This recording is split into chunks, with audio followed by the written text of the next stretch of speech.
اسماعیل ابن الیہ نے کہا ہمیں سعید بن ابی عروبہ نے قتادہ سے حدیث سنائی.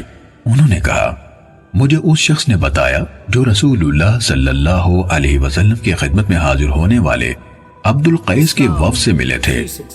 سعید نے کہا قتادہ نے ابو نضرہ کا نام لیا تھا.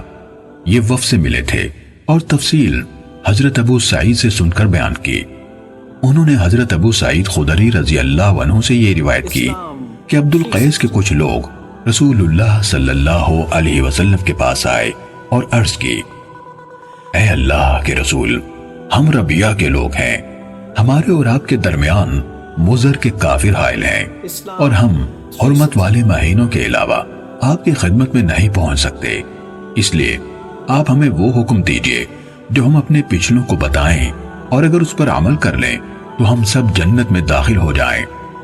رسول اللہ صلی اللہ علیہ وسلم نے فرمایا میں تمہیں 4 چیزوں کا حکم دیتا ہوں اور 4 چیزوں سے روکتا یعنی حکم دیتا ہوں کہ اللہ تعالیٰ کی بندگی کرو اور اس کے ساتھ کسی کو شریک نہ ٹھہراؤ، نماز کی پابندی کرو، زکوٰۃ دیتے رہو، رمضان کے روزے رکھو اور غنیمتوں کا 5واں حصہ ادا کرو.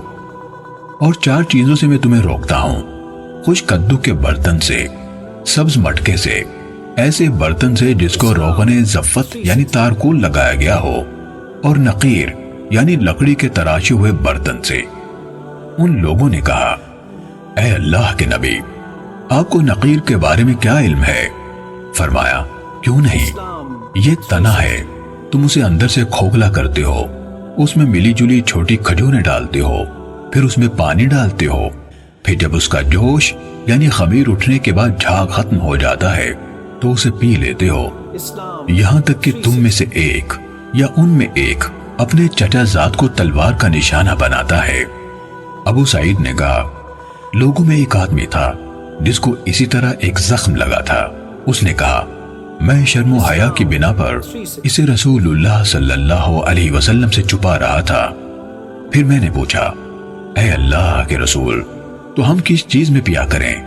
آپ صلی اللہ علیہ وسلم نے فرمایا چمڑے کی ان مشکوں میں پیو جن کے منہ دھاگے وغیرہ سے باندھ دیے جاتے ہیں.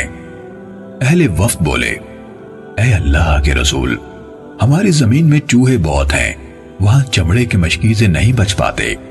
اللہ کے نبی صلی اللہ علیہ وسلم نے فرمایا چاہے انہیں چوہے کھا جائیں، چاہے انہیں چوہے کھا جائیں، چاہے انہیں چوہے کھا جائیں.